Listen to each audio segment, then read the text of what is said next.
innovation, security, programming, technology, development. Let's begin.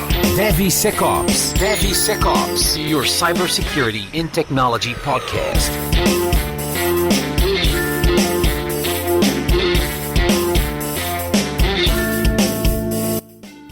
Hello everyone, it's a pleasure to be back for the 5th season of DevSecOps podcast. I'm Cássio Pereira.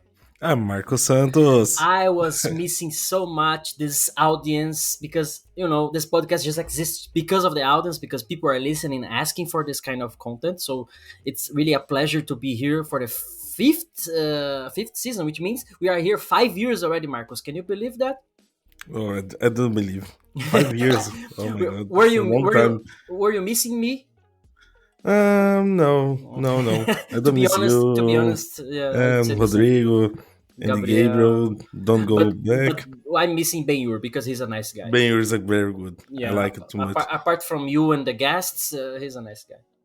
Yeah. No, Let's continue, please. I'm kidding. We have a very nice guest today that I will introduce in a moment. But before, I need to mention that the DevSecOps podcast has the full support from Nova 8 and Checkmarks, which are specialized in application security. So if you need, get in touch with them, talk to nova8.com, and you will find a lot of interesting information about checkmarks and other solutions as well. If you're looking for, let's say, application security consultant, so you can talk to the Gold Security Fellows. Also, if you are interested in other kind of divisions of application security, you can also talk to the guys from Digital Woke. They are all there to help you achieve your goals or your, let's say, address your problems on application security area, either in the Brazilian supermarket and in Brazilian market, also some Europe market as well. So here, today, guys, we're going to be talking about application security versus kind of developer experience, because we know that has this fight, I would say, between developers, security, DevOps, manager, and everybody. Developers like to fight with everybody. That's the truth. When I was developer, at least I was doing like this. But to talk about this very deep and special topic, I have a special guest here, which is a pleasure to have her here. It was hard to schedule and so on. She's a very busy woman, dedicated to the market as well. So Raz, thank you for joining us. Please feel free to introduce yourself. Then we start the discussion. Yeah? So hi, thank you so much for having me, Cássio. Hi, I'm Raz. I'm a solution engineer at JIT. Almost a year and a half at the company. Before that, I was a full stack engineer at JIT as well. So I decided to kind of shift and mix things up a little bit. Yeah, I have a wide background, both like in engineering and cybersecurity from both the offensive and defensive side. And on my spare time, I like to talk at community events like OWASP, like the AWS community, Open Source Experience, the Open Source Summit, you name it. And that's it. Thank you so much for having me. Awesome. Again, thank you for your time. It's a pleasure to have you here, like a lot of other guests that we have over these 5 years on the DevSecOps podcast.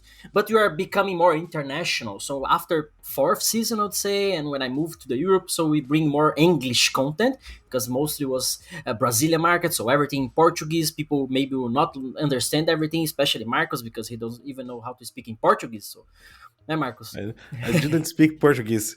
Even in English. This is terrible. But let's see. Okay, so today we're going to be talking about application security and developer experience. And I would start with a first question, maybe to our guest, maybe Marcos, you can answer as well, which is one very important thing. Do you both, but maybe I'll start with Raz, our guest, you also believe that we have, because it's my belief, yeah? You also believe that you have this fight, I use this word, but let's say this, they treat as enemies, the security team and developer teams. Do you have this feeling as well as your experience? So you think, no, I'm wrong. This is the opposite. They're all friends. They love each other. So no, I completely agree. I think that there is a big friction, right, between the security team and the engineering team, because it seems like they have separate goals. And they're interfering with each other on getting to their goals. So the security team wants to secure your product, right? They want to make sure that we're developing a secured code, that our cloud is secured as well. But the engineering team is mostly focused on delivering as fast as possible, right? they don't want anyone or anything to stop them or to slow them down. And it seems like the goals are clashing.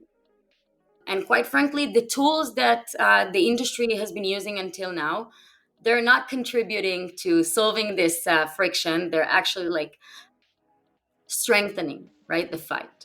So yeah, I completely agree with you. It's out there. Cool. Marcus, you have been fighting with some developers as well? I hate developers. No, it's a joke. But I agree with your position. Normally, developers and say, security guys is not a very good relationship.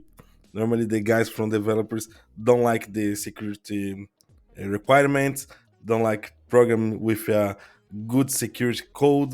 It's terrible. Okay, I agree. It's not good. I agree. I would say that I've been feeling this the same. And Raz just mentioned a friction, yeah, between these two teams, and you also believe that there is a friction in the process. So, for example, I'm coding and I need to finish this feature, this whatever, this bug fix today, but then there's a code scan that bring me a vulnerability. So with that, you think that's a problem of the security itself. It's a problem of the tools itself. Where is the problem? Because I agree that there is this friction, but it's the same as you are living your life. I think I talked about this in the previous episode. You are living your life, and then one day you wake up and you have a pain somewhere in your body. You have a pain, and you were planning to go to the beach or whatever, shopping mall, doesn't matter. But with this pain, you can't. So you go to the doctor, you need to check, you do some exams, and you realize that you have a problem and you need to fix. It's normal, yeah, it happens in life. And you don't, even if you're going to be upset about that, because nobody wants to be sick or have a big problems, but developers, they seem to be upset with this. Oh, there is a code scan and I have a vulnerability now that I need to fix, which means I will not go to the beach today or I will not finish this feature today. So how do you see this friction? How can we improve their lives, or what can we do? So I think that the friction is not because security is something that developers don't want to do. It's not like they don't want to write a secured code. It's just that the current process that most companies are leveraging, and the current tools, this what causes the friction. It's interfering with their day-to-day tasks because the developers needs to go to a third-party UI. They need to switch contexts. It's not in their natural environment. And this makes like the security team the bottleneck, right? They're the bad guy who's saying, no, you cannot deploy, no, you cannot merge. And this is what causes the friction there, because developers, if we'll provide them with the right tool, with the right developer experience, they have no problems with writing secured code. Why not, right? Because the same as QA, if we are comparing it. QA used to be like a separate process, right? It used to be like a different team that did the review. And now everything is shift left. The developers are doing their own QA, right? They're doing the CR process. They're reviewing each other PRs. The same needs to be done for security. It does not need to be like a separate process, like the bottleneck. It does not need to change what they're doing right now and taking them out of context and sending them to Google to search a CVE and how to handle it. Got it. Marcos, you have a different opinion on that or not? I agree too much with Raz, with the points, but for me, I think is 2 points is most important for this, the friction with developers and security things, is the culture of in defensive program. I think is not explored very well inside the enterprise, inside the companies, and training. I think the developers don't have sufficient training to program safely. Enough training to do this defensive coding, for example. Perfect. I think if we adjust just 2 points, we have less friction with the 2 things. But if you don't fix this, is the probably we have more and more friction if inside the teams and about the discussions, about the points, the problems. I think these 2 points is most important. Okay. I agree with that. And I also think that the training part is also a pain point for the companies because you don't necessarily have enough budget to go and take all the developers to security class, right? Go learn what you need to do. So this is like a big gap that we need to fill in, and not all companies have like the ability to actually do that. And if I'm comparing it to what we're doing, for example, at JIT, we don't want the developers to go to a class and learn about security. We want to make them security experts without the company having to spend the time and money on training the developers, because the training can happen over time, right? If we're providing enough information on the detected vulnerabilities, if we're explaining what happens, and this is what we're doing, we're leaving a comment in the PR, keeping them in context, only the changes, and the comment is very easy to understand. We're describing the problem. The developers learn from that. They probably won't do it again next time they're coding. So you see the learning curve. There is a training on the fly, right, on the going, and you're making them a security expert without wasting the company resources. I fully agree with this point. I would just add maybe more how do you say, more wood to this fireplace, yeah? Because for example, I don't need to go to a doctor and have a problem to realize that I need to eat healthy or go to the gym or whatever. And what you said, it's like, okay, I will get vulnerabilities. The solutions are going to bring me enough details for that, which is perfect. So I will learn from this, fix this problem that I have now, and probably will not do it again. I think this is perfect. But then you are depending on the problem to be there, right? Instead of like what I think that Marco said is something like, okay, let's know what is, for example, WASP top 10. Oh, this is the top 10 vulnerability. You might not have ever seen them on your code itself, but you know in theory at least how it happens, how it's to be there, and so on. I just put this point because I think there's these 2 points. As you said, on JIT, you are providing a lot of feedback. I had the opportunity to test the solution. I think I will come back to develop code just to use this kind of tools again. But the point is, there is this kind of training, like you learn by your doing and some mistakes, I would say. And also the preventive training, or something like you don't need to have a vulnerability to fix it, but you need to know how it happens. It's more or less what red teams are doing. Yeah, they're finding some problems, attacking, and then provide some specific reports. Okay, you should do something like this or something like that in the code, even though the exploitation itself might not happen through the application, but through some other places or whatever. But okay, just to close this topic, I wanted to bring another thing. Don't you think, guys, that might have overload on the developer side? Because as Raz pointed very well, and I agree, developers are responsible for the code. They are creating that code. But what if now they have to deal with Q&A? Now they need to deal with unit tests. They need to deal with full stack, front end, back end, database. Now security is one more thing. Don't you think that they will be overloaded? Yes, this is what happened right now, right in the industry. This is what we're hearing. The developers are overwhelmed. They don't want to deal with it because they have too much to handle. So we need to have like a lot of stuff during our process to make sure we're not just flooding them with vulnerabilities. So we need to make sure that if we're scanning the PR, for example, we're only commenting on the changes, right? I don't want to be triggered. I don't want to know that I have vulnerabilities in the legacy code or something that someone else wrote. Right now, I'm working on a feature. I have a PR. Just tell me what's wrong with my PR right now. Okay. Mm-hmm. The other thing is introducing context. We want to add context to the vulnerabilities. It's not just saying, okay, I have a higher critical vulnerabilities, because, for example, JIT only alerts on high and critical.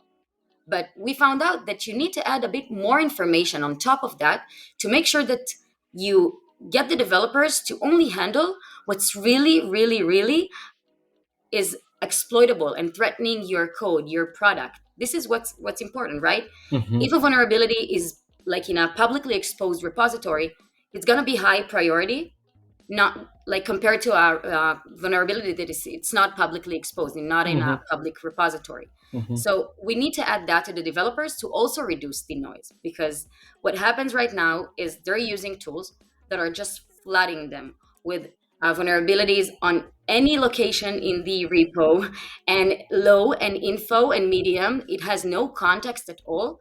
So they don't want to do it. So we really, really focused on building a context engine. And this is like the new thing that we've added to add to the vulnerabilities the context that needed in order to prioritize correctly and reduce the headache for the developers and help them adopt the tools. Cool. Marcus, do you know that also this context, bringing context to the vulnerability is also important? Because, as I said in previous episodes, you go to the doctor and you have 10 different problems. One of them can kill you.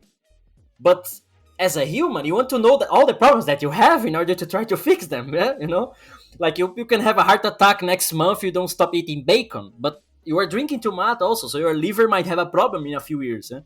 So even it's a medium vulnerability, we still want to know because tomorrow can be a high vulnerability. Yeah, and I agree definitely with this context, reducing noise, and this kind of things. But I also it's hard to agree with two things.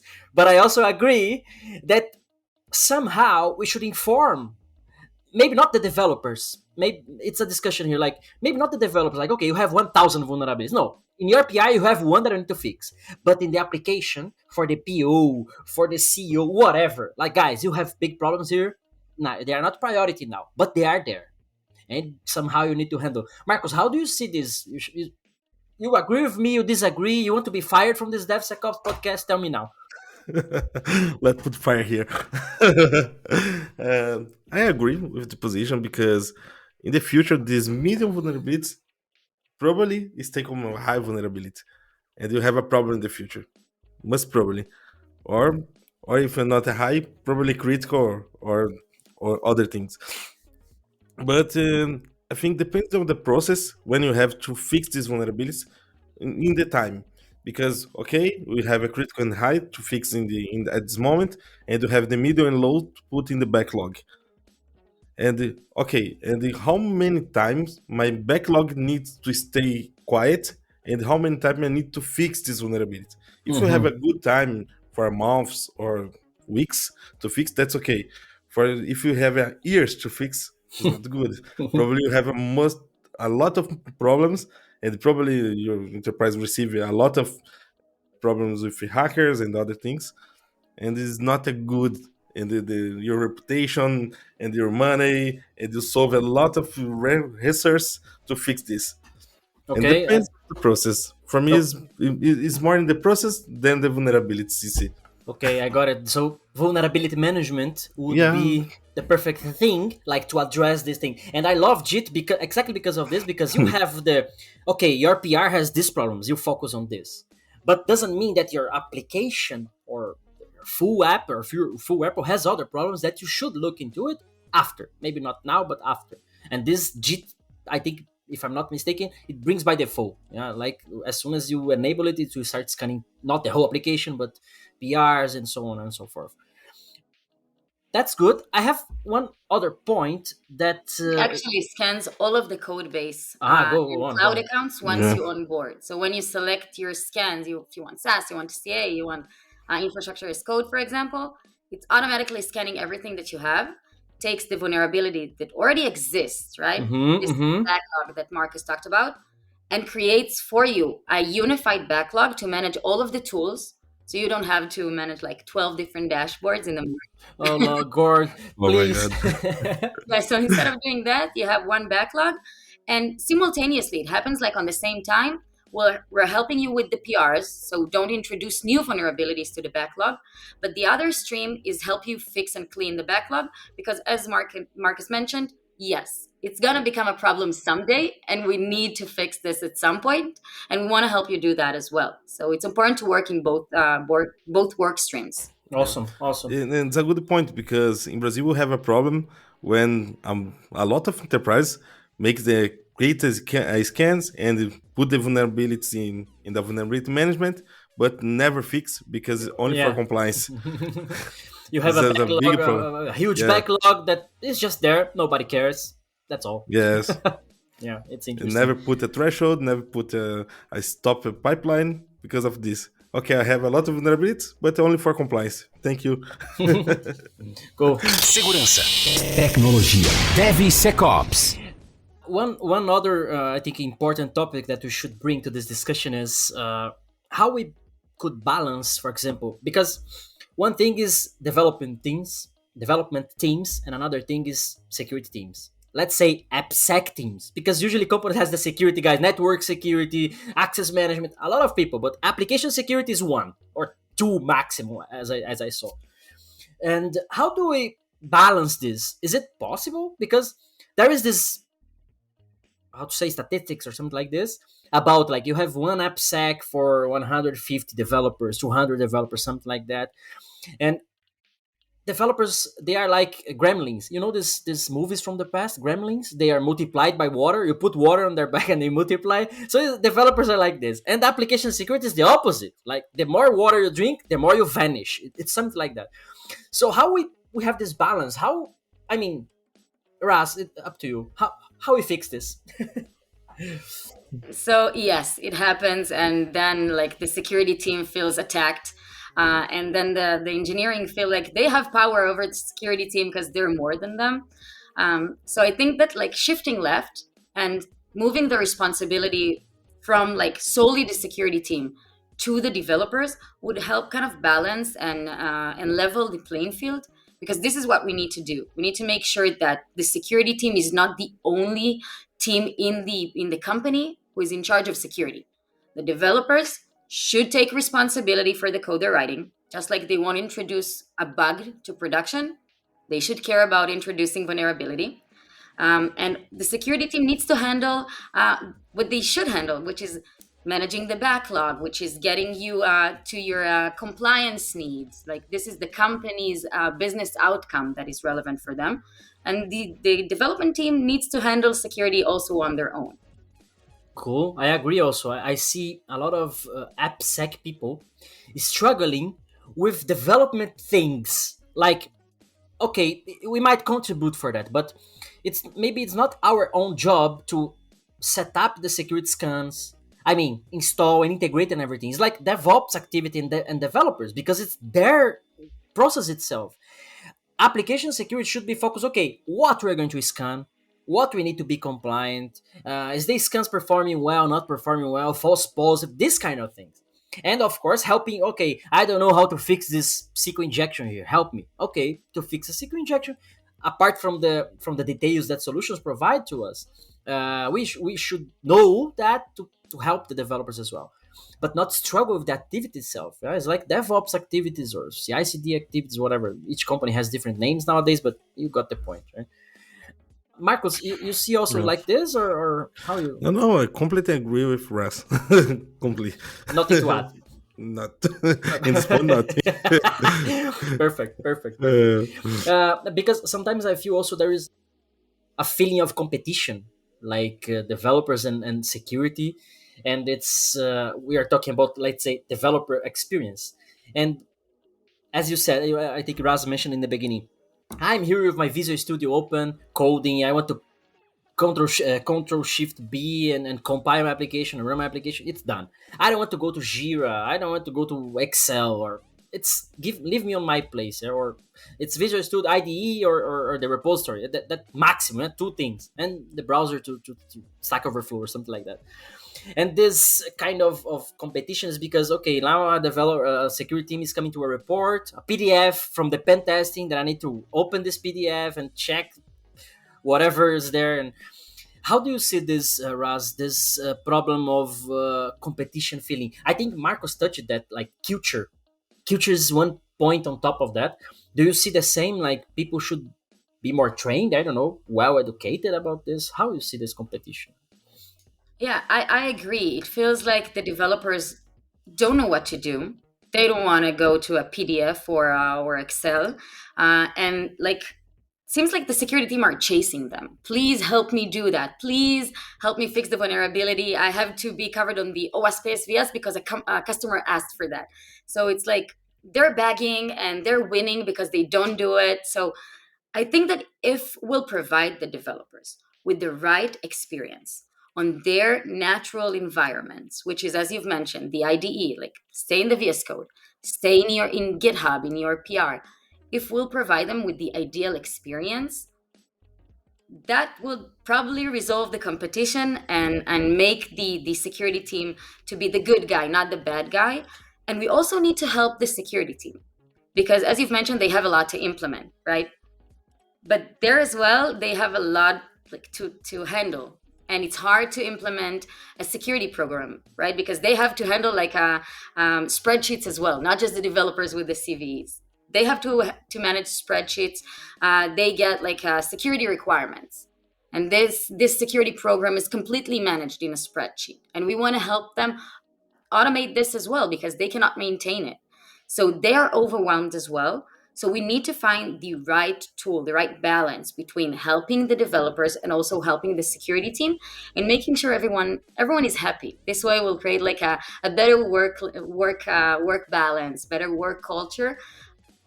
And we need to train the developers as well, help the security team train the developers. They should not be like the teacher in school, right?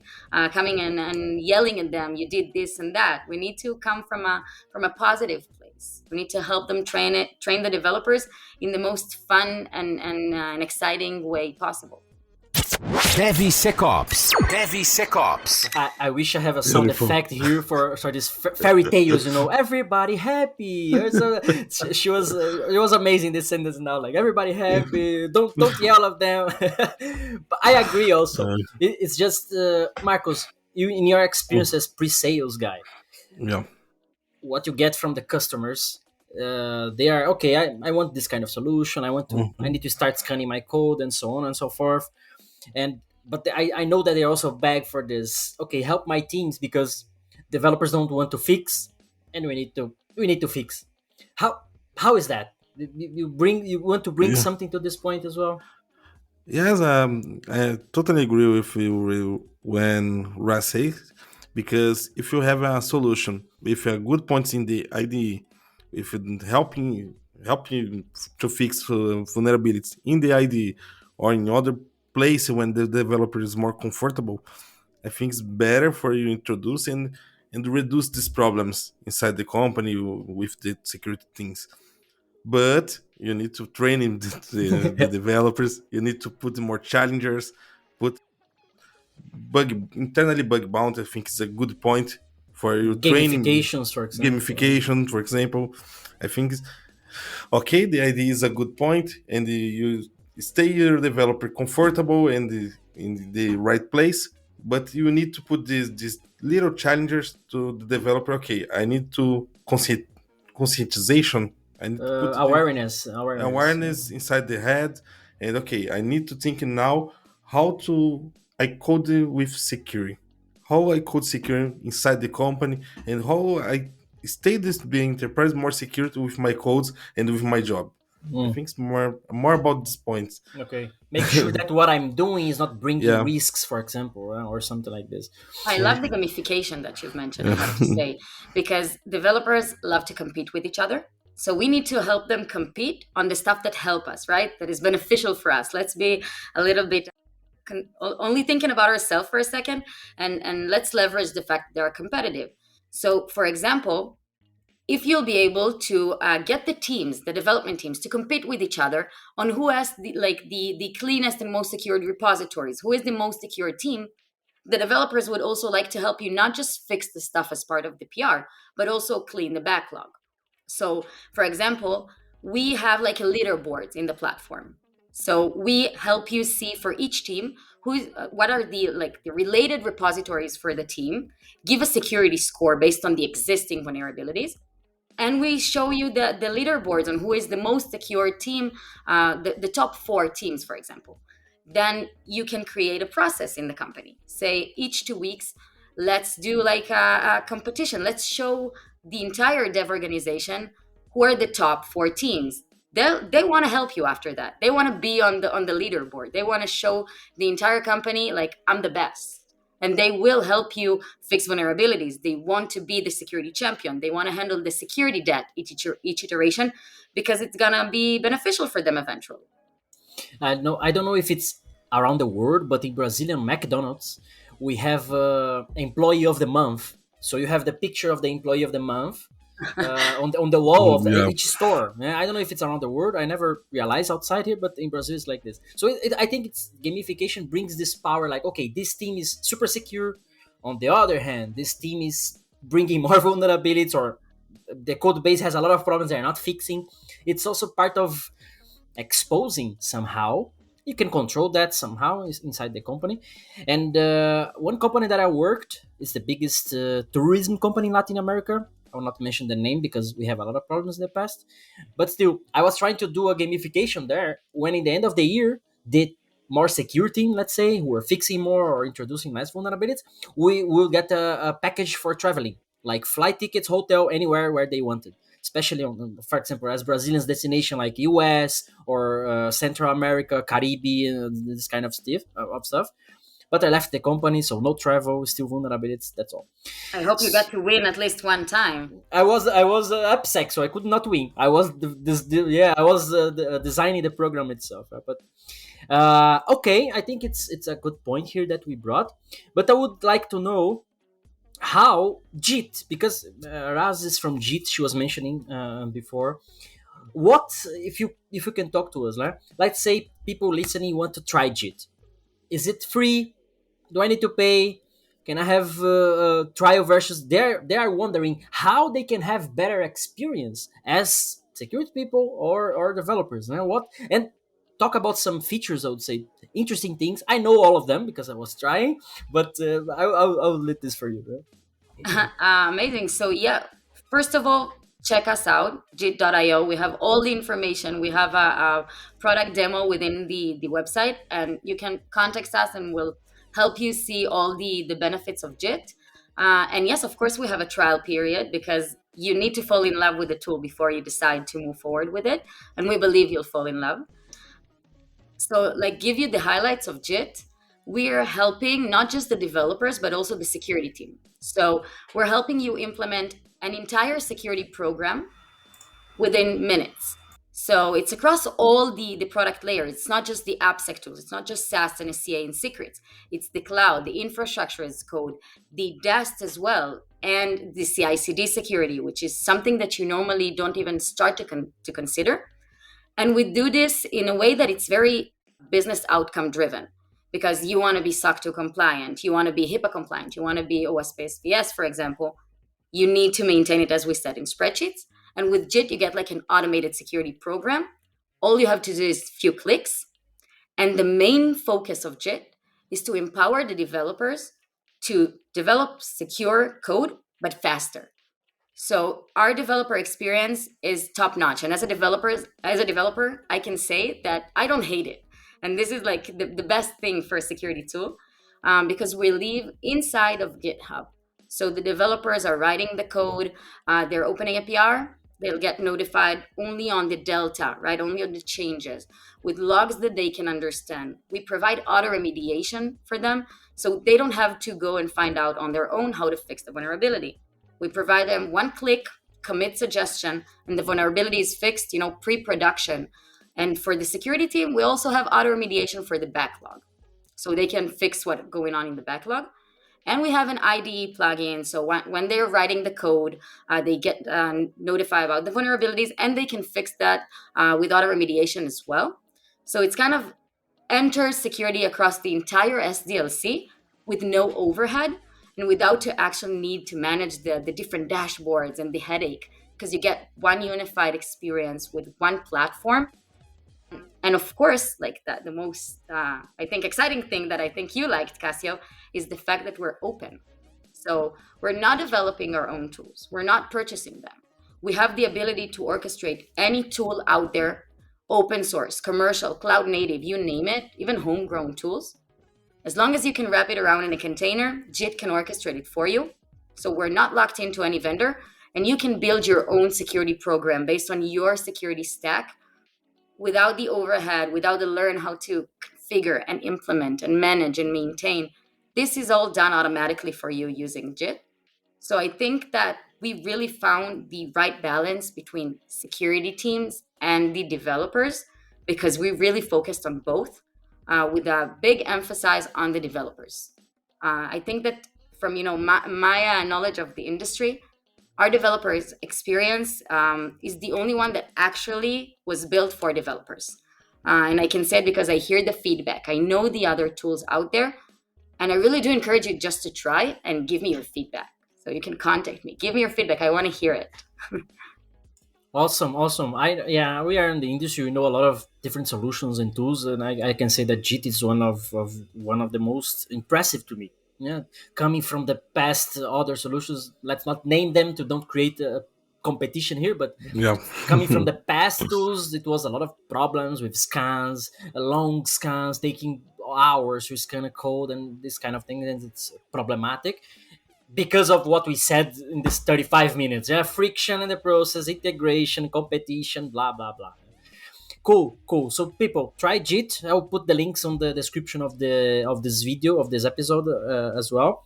Of course, you will not find the link on Spotify or something, but you can go to the YouTube channel, then you'll find this the link. But it's jit.io, not so hard to find out.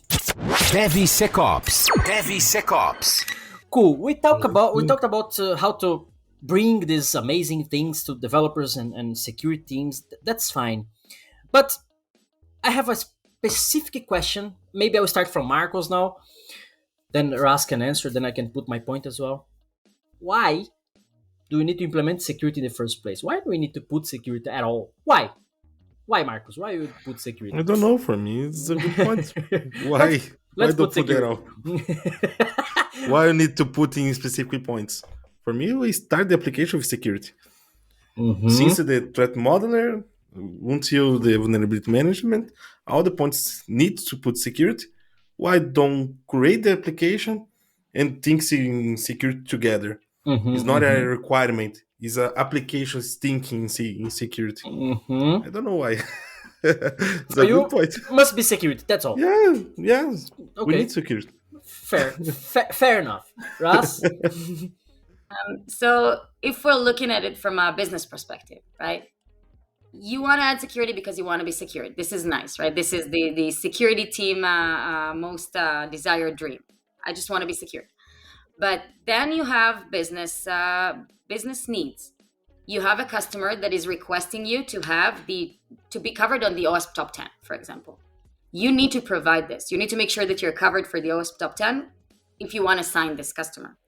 If you are in specific industry and you have specific regulations that you need to pass, this is I think the first starter to implement security. And this is exactly where you need to make sure that you have a security program that is built for your needs and that is aligned with the developers as well. It's business. Everything is business out there right now. Okay, I would say that I had the two mindsets of you. I was just like Marcus. Shut up, put security. That's all. You block everything. If there's a vulnerability, you don't deploy. There's no discussion. Also, I was on this the mindset of Raz, for example. Yeah, business will drive. Okay, I have a bank. I have regulations. I can't escape from them, so I need to at least be compliant with that. Or I'm on the critical infrastructure side, so I need to protect my assets and my customers, something like this. I was there in these two words, but now I'm kind of transcending, if it's possible. Oh my God. I'm transcending to a different word of this, which is, yes, I agree with both, but I think it's business itself or companies, they should think about the impact that they bring to the society. So, for example, yes, you are a bank. You need to be compliant with some regulations. That's fine. But what happens if your bank is offline? People lose their money. You are I don't know, if you're in an airport, you need to travel, you need to pay for something, and you can't pay because your bank is offline, or your account has got hacked and you don't have money. I don't know. Or you are a big e-commerce, Amazon, or I don't know, Allegro here in Poland, or Mercado Livre in Brazil, for example, and you are offline. So, and you are at Christmas time. People are buying gifts for everybody. So your gift will be delayed. People will not get their gifts on time before Christmas. So, it's this mindset of, okay, what impact does my business bring to the society itself? Okay, I'm a car factory. And if my car fail because of a cyber attack, people's life is at risk. Or, I don't know, I'm a city, a power plant, whatever. So once you have this mindset, I would say, what damage do I bring to people that uses my product? Okay, I have an e-commerce. I don't want to be secure at all. I just want to sell. That's fine. But what happens if you are offline? It's not only you are losing money, but what damage you bring to your customers, your employees, your I don't know this word in English, but people who buy the shares of the company. these guys, holders. I think it's holders, whatever. So I think this is the mindset that should drive this secure decision. Not only business criticality, yes, also the Marcos mindset must be security, yes, but I would say that business also will say, yeah, we don't have money, we just want to sell. That's all. That's fine. It's your decision. But then, what damages can you bring to the society? So yeah, I'm meditating on this. I don't know if which side I am. I'm transcending, as I said. Okay, but I don't know if you have a time to watch the new film in the Netflix. Mm. It's exactly about when you talk. Which The movie? word is the okay, but hacker group hacked the planet, Mhm. and all the services around the world stopped. Tesla vehicles, networking, satellites, and all Satellites, the things everything. stopped. Yeah, everything stopped, and you back to 90 I don't years in the know. past. Yes, I Uh-huh. lost years ago. Before fire, let's say. Yes, I don't talk more about the film. You Uh-huh. need to watch, But what's and the name we of the talk movie? about. I What's the forgot name? the name. I know it as well. It's the Okay, one with Julia let me Roberts, take right? because I didn't remember. New Yeah, one. now we did the name. Yeah. Okay, Yes, I let will me watch take it. I here. will watch it. That's cool. That's cool. So Yeah, we let me we take. come to the Iron Man perspective. We should have Ultron to Yeah, protect everything. No, leave but the Okay. I world agree with you. behind. It's a community. We're a global Yeah. community, right?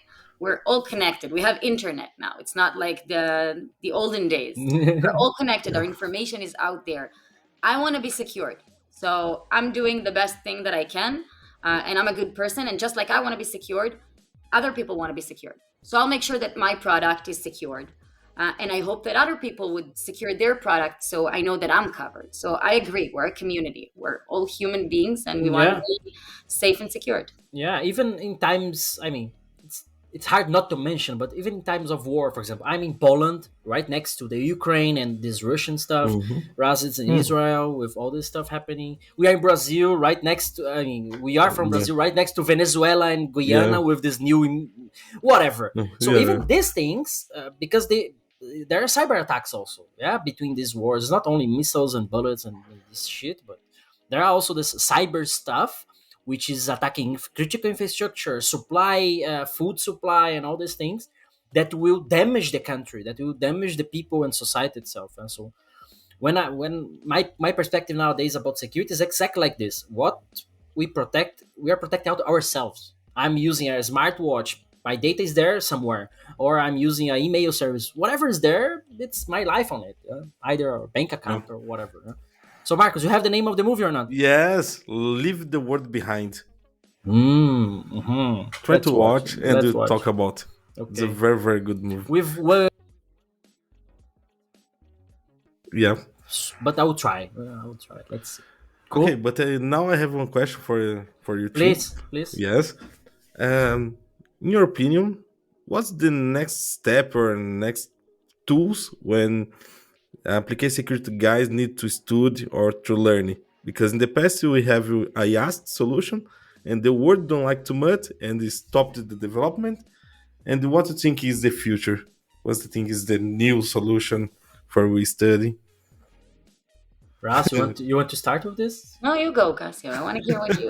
I think we should study. I think we should study how to turn off computers from the energy. Then we will be safe.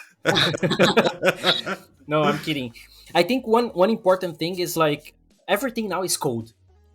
Even before it was application and infrastructure, it was very clear separated. Nowadays, it's the opposite. It's everything code. I remember I was setting up fire rules by coding, or WAF rules by coding. So everything is code. So I think everybody, let's say on this industry, on this area, they should know coding. Especially security people. A lot of us don't know how code works. Maybe one, two scripts or one hello word here or hello word there, but how actually code works, how logics work, and algorithms and these things. I think this is important thing, not only for driving whatever we need to do, automation, etc., blah blah blah, plus also how to fix these things, because if we know how it works, it's also easy to know how to protect or how to fix a problem. Which is also a problem of the developers. They know how to code, but they don't know how some attacks happen. That's why we're talking about training. Like, okay, what is a SQL injection? What is a cross-site request forgery? How it happens? I can't understand. So once they know it, now I need to validate this parameter, string parameter here. Super easy to do a validation, but maybe before it was not there in his head that an attack could happen. So I would say this coding, code base, and so on would be the skill for every child in the school, apart from English. I think that you're Good. correct. The answer lies in code, but I think that we're moving to an era that is like filled with AI.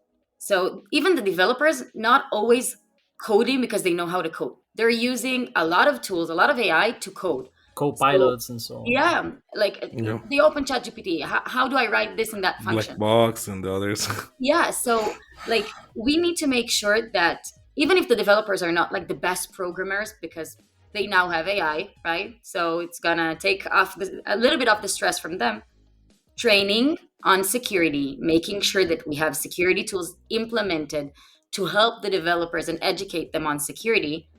This is what's gonna be like the life-changing thing for us because they don't need to learn how to code, in my opinion. They need to learn how to protect the code they're using because it's not even not just AI. They copy and paste from Stack Overflow. We want to make sure that they know what they're doing in terms of security, right? Because we have tests. The test will tell them if they have something wrong with the logic, but they won't tell them if they have something wrong with security. So we need to be very careful with like the power that we're giving developers right now. We're giving them AI, we're giving them the full internet, like the mind. We need to make sure that we're not like over giving them power without also like controlling what we're doing. Okay, okay. Marcos, and Okay, you, and that's what's your good. opinion? What's the skill you should learn? What's coming? I have the both opinion because I think it's more in the AI. I think the AI is the future, and we need to talk about it. And need to study. NVIDIA says is stop the graphic area and it starts the new area is AI and starts to develop more and improve more research in this area. I think is the future is the AI and all the application security guys needs to study improve the knowledge inside this. I think is the future. Okay, okay. Just wrapping up now to go to an end. Yes, every nice journey has an end, so we need to finish. But I would put one last point here, which is I think that as you mentioned, you asked about tools as well, and I think this centralization or consolidation of security things, especially on the application side, is one gap now that JIT and other solutions they are trying to solve. Like I orchestrate everything to you. Yes, you need to scan your code, also your libraries, also your APIs running, also your cloud stuff, also your machines, blah blah blah, and just grows. Yeah? And the more power you have in one place, like you push one button and you fix all that or you check all that, the best, because otherwise we are already overwhelmed with a lot of tools, SAST, SCA, DAST, IAST, AST, whatever, and it's already a pain in the ass to manage everything, to scan everything, false positives here, false positives there, blah blah blah. So I would say one thing coming, which is already here, but more coming, is this consolidation and orchestration of everything to make security life easier. I completely agree with you. I think that right now there is a pain. Security teams need help. They're drowning, and the only way to help them is giving them one place to live in. Just like the developers needs to stay in GitHub, the security team needs to have one place to go to, help them with the duplications, one place to manage everything across all the product layers, and this would be the only way for us to keep surviving. If not, the attack vectors and the attack surfaces are going to continue to grow, and we cannot keep maintaining all those attack vectors and different tools separately. Yeah, So yeah. cool. Marcus and Raz, thank you for the time. You want to send kisses to anybody, links, propaganda, whatever? Feel free. Raz may be our guest first. Let's be polite, Marcus. Okay. No, I want No to problem. I want to thank Ladies you first, please. both. I want to thank you both. Thank you so much for having me. And for the people watching, listening, reach out, connect. Let's learn from each other. We're all a community. And check us out at jit.io. And yeah, to my friends and family in Israel, I'm sending all my love and support. And hopefully things will be better soon. Cool. Marcos, any last messages? Everybody, please share the video, comment, and subscribe. Please help us to continue this work. We need to buy a Lamborghini. Please do that. Yes, I need my Lamborghini. We need please. to reach. Yes, guys. Like as well. Cool. Guys, again, thank you, Raz, for joining us. Thank you for your time. Marcos, again, Thank you very much, Raz. For the support. This is the 5th season. We're just coming back every Wednesday. We try to have a new episode. Yeah. These guys also, they don't like to record, they don't like to work. I'm paying very good salary for them and they are not here. But let's see. Yeah. So every Wait for Wednesday, the first salary yet. every Wednesday you have a new episode on DevSecOps podcast. You can also you can check us on all the platforms: Spotify, Deezer, Amazon, YouTube, OnlyFans. No, OnlyFans is just a joke, but you can find us around there. Yes, please share, comment, and so on and so forth. Raz, again, thank you one more time. Marcos, again, thank you one more time. See you next week, Bye. guys. Thank Bye. you so much. See you. Bye-bye. That was DevSecOps, your cybersecurity and technology podcast. DevSecOps, finishing now. Hello, this episode is over. Thanks for watching, and I really appreciate if you share this content with your friends, with your co-workers. For sure they will enrich their knowledge as well as the same as you just did when you listen or watch it to this specific episode of DevSecOps podcast. We really enjoy that you were here with us, so please share this content, share this knowledge. And here there's 2 more contents that I strongly recommend you to watch now or save for later, but don't miss out. For sure you will enrich even more your knowledge.